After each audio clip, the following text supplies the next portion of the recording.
This is the basics to an uppercut. Uppercut target to the head will be to the button on the front of the chin or the base of the nose generally. The motion of the uppercut looks like this. This is a nice tight uppercut. Tight meaning it's about 90 angles inside my elbow. If my arm extends, that becomes a loose uppercut. Different technique for a different range. But the range of this uppercut, this tight uppercut, is half of what that jab cross would be. So with our jab crosses, we have more full arm reach away. This is going to be cutting that arm in half. So it's more of an in-close range strike. So we have our rear uppercut and a lead uppercut. First we start with the footwork. Again, leg drive, leg power. Hip torque is what's going to develop power on these arm punches. So the motion of our feet, front foot's based. Whenever you're punching, generally, with the exception maybe of a jab, your opposite foot of the arm you're punching with is going to be your base foot for your balance, leverage, and power development. But also the rotation on the back foot is going to help develop the power. So as I throw my rear uppercut, I'm going to rotate on the ball of my back foot to help get my legs and hips into the power of the strike. So the rotation on the back foot, just a pivot on the ball of your back foot with your heel up high. As we work our way up toward hips, as you see my body, I'm kind of getting a little bit of hip jerk, just to develop a little more power and clear my shoulders.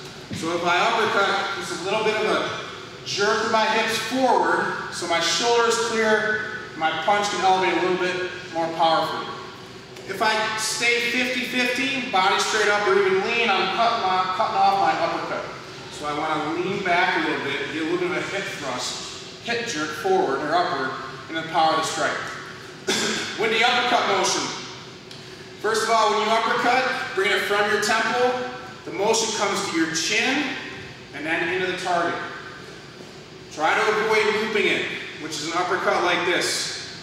Okay? It takes too long, it's not going to be as powerful, and a good opponent will see that coming. So you want to keep it nice and tight so it's more powerful and quicker to target.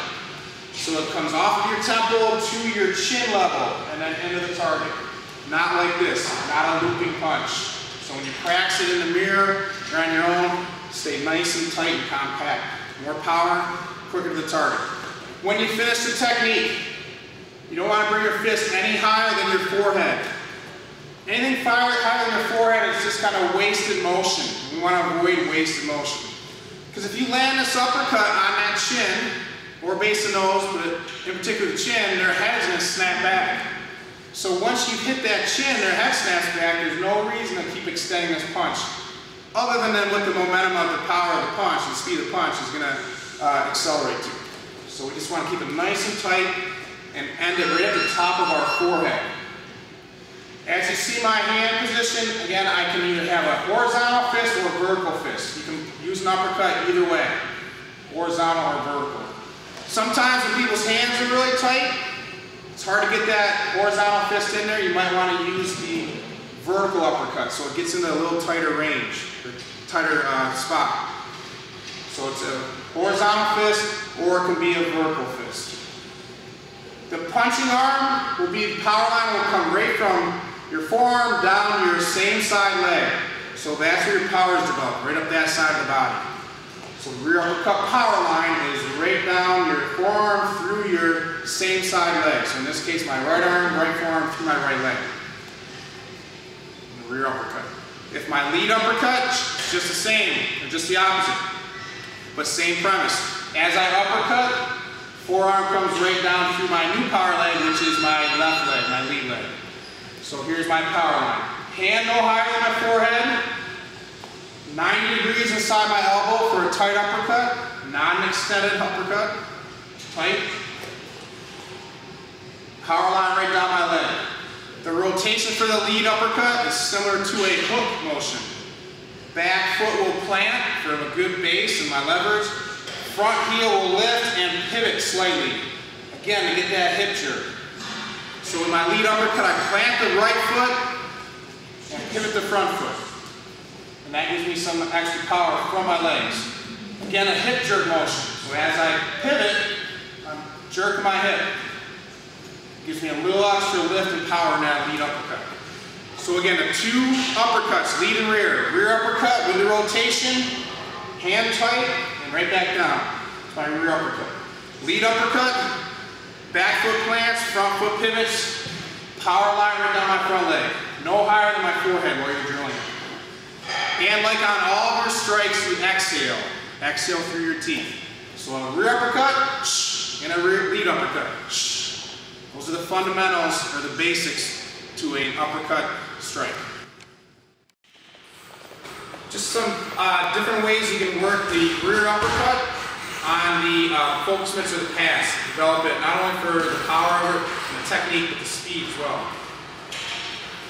So holding for the rear uppercut, or any uppercut, you want to hold your focus mitt at the top of your forehead. You want to avoid, no matter the height, holding it too low, where it's going to force your training partner to start to loop his punch. So you want to hold it up here so he stays nice and tight.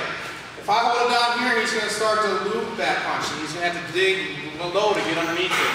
If I hold it high, he can keep it nice and tight. So if we just work the rear uppercut. You can also work the lead uppercut. Good, so it's good hip torque, keeping everything tight, and good pad holding. A couple combinations you can work with the uppercut. First one, we're going to do a rear uppercut hook cross combination, 3-count combination.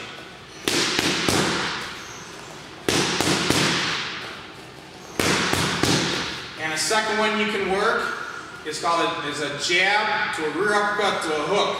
It's a jab, uppercut, hook. Again, working the rear uppercut.